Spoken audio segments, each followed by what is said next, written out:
सही दिख रहे।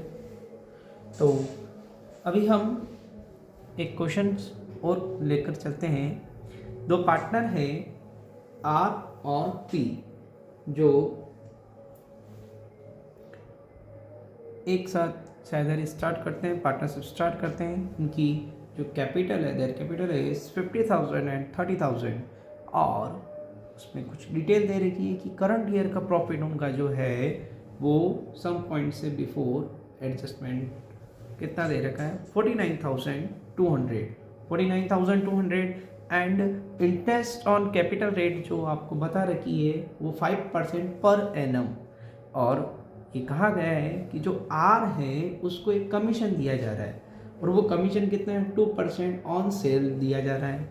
और क्वेश्चन में कहा है कि जो कमीशन है डिस्ट्रीब्यूटेबल प्रॉफिट का वो 10% कमीशन दिया जाएगा बिफोर इस कमीशन और एक रिजर्व वाला टॉपिक है उसको देने से पहले जो डिस्ट्रीब्यूशन प्रॉफिट होगा उसका 10% कमीशन दिया जाएगा। फिर उसके बाद ये कहा गया कि जो डिस्ट्रीब्यूटेबल प्रॉफिट है यानी वितरण योग्य लाभ है उसका 10% किस में ट्रांसफ़र किया जाएगा, रिजर्व में ट्रांसफ़र किया जाएगा।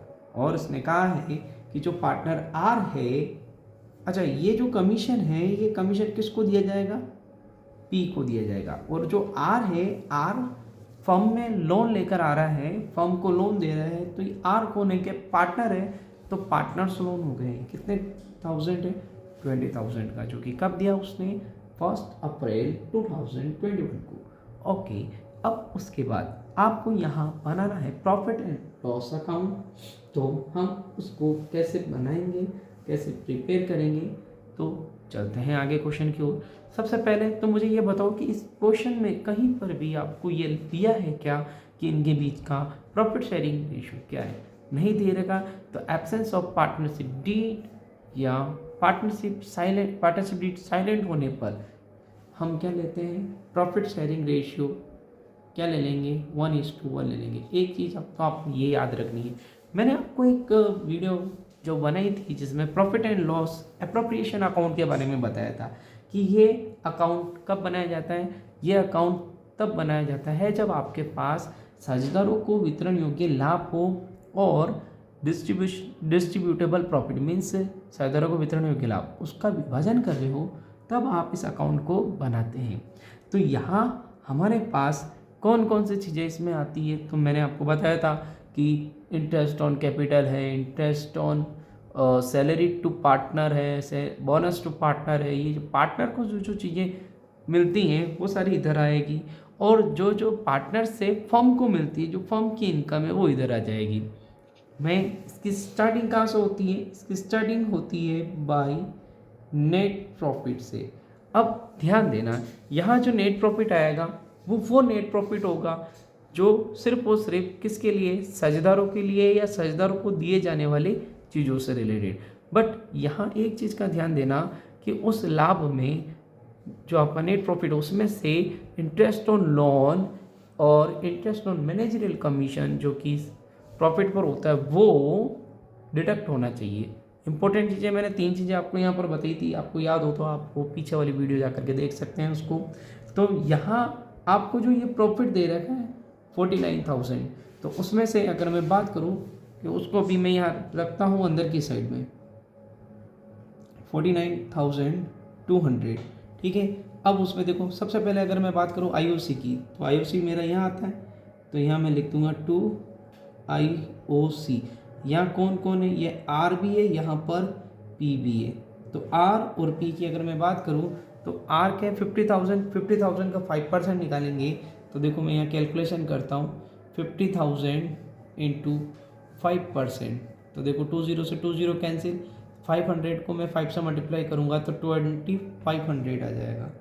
तो ये मेरा 2500।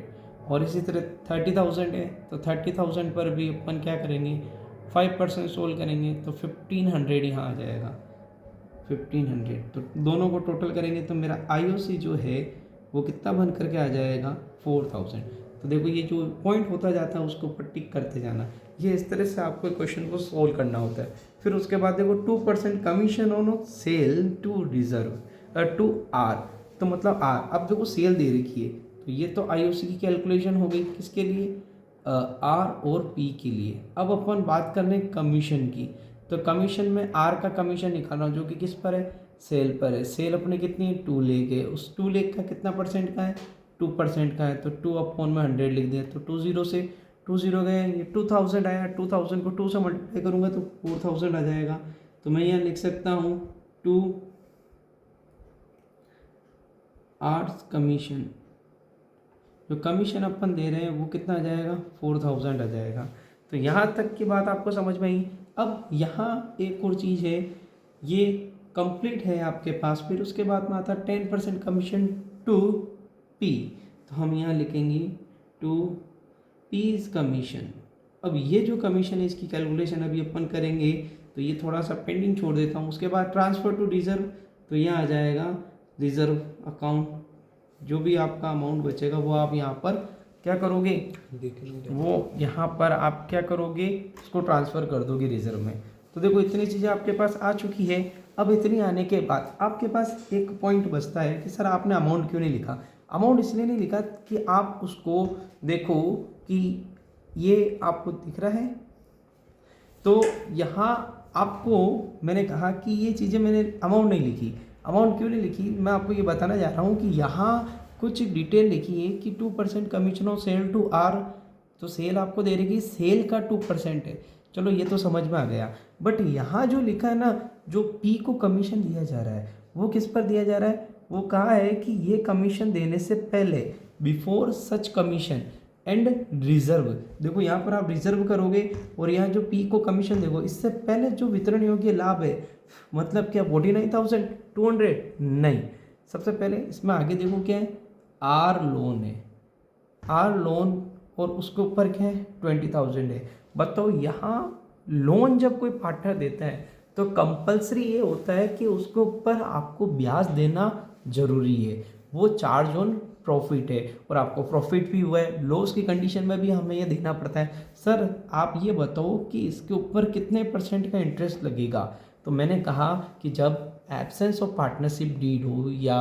साइलेंट ऑफ पार्टनरशिप डीड हो, तो क्या करते हैं हम, साझेदारी के अभाव में या मौन में हम करते हैं कि अगर कोई साझेदार फर्म को लोन देता है, ऋण देता है, तो साझेदारों के ऋणों पर कितना % लगाया जाता है, 6% पर एनम लगाया जाता है। तो उसके अकॉर्डिंग इसका जो लोन है वो 20,000 है, और 20,000 पर हम 6% की रेट लगाएंगे। पूरे साल का हो रहा है क्योंकि उसने 1 अप्रैल को दिया, और हमारे पास जो खाते क्लोज हो रहे हैं, अकाउंट क्लोज हो रहा है, वो 31 मार्च 2022 को हो रहा है। सो 20 से 20 टू 6 जा 1200।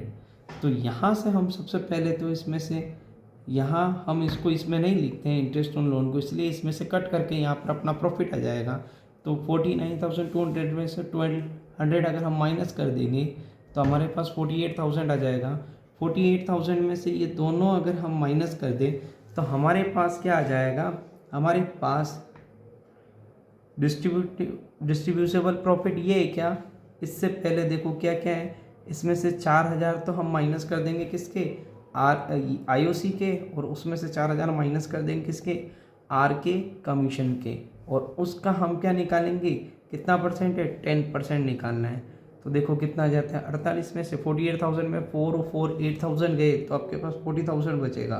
40,000 का 10% ले लो, 0 से 0 गए, 0 से 0 कितना आ गया, 4,000। तो आप यहाँ कितना लिखोगे, 4,000। अब और आपके पास, अब बताओ कितने बच गए, ये भी हो गया।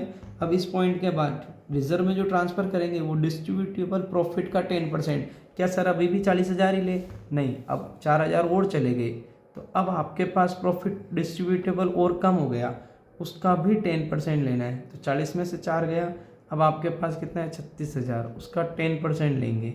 0 से 0, 0 से 0, बताओ कितना है, 3600।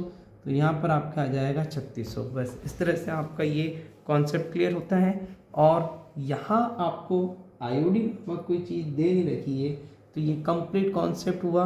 और इसको आप क्या करोगे, अब टोटल लगा लो, किधर की ज़्यादा आ रही है, तो आप एक रफ टोटल लगाओगे तो इधर से 48,000 आ रहा है, और इधर 36, 40, 44 और 48।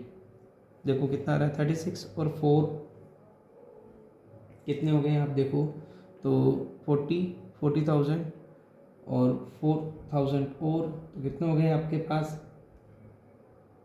यहाँ एक बार ट्राई करना 3600 है ये, 36,000 नहीं सॉरी। तो देखो यहाँ क्या है 4,000 4,000 4,000 कितने हो गए 12,000, 12 और 3 15,600। तो देखो इधर आ रहा 48,000, तो दोनों तरफ कितना आना चाहिए 48,000 आना चाहिए। कितना आना चाहिए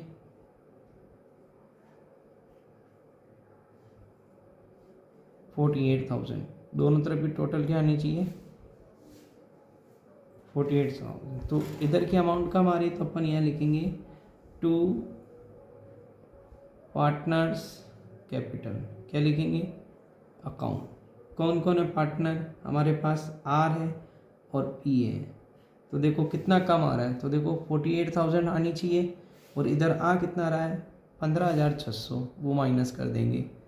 तो 0 0, 10 में से 6 गए 4, 7 में से 5 गए 2, 4 में से 1 गए 3, 32,400 में 2 का भाग दे दो, 2 1 कम 2, 2 6 12, 2 2 4 16,200 तो इसके आ जाएंगे और 16,200 इसके आ जाएंगे। टोटल इन दोनों को जोड़ेंगे तो 32,400 करके ये आपका अकाउंट पूरा कंप्लीट। इस तरह से आप इसको बना सकते हो। अगर आपको कहे कि इसका पूंजी खाता भी बनाओ तो वो भी इजीली बन सकता है, जिसको हम नेक्स्ट टाइम देखेंगे। क्लियर है? Thank you.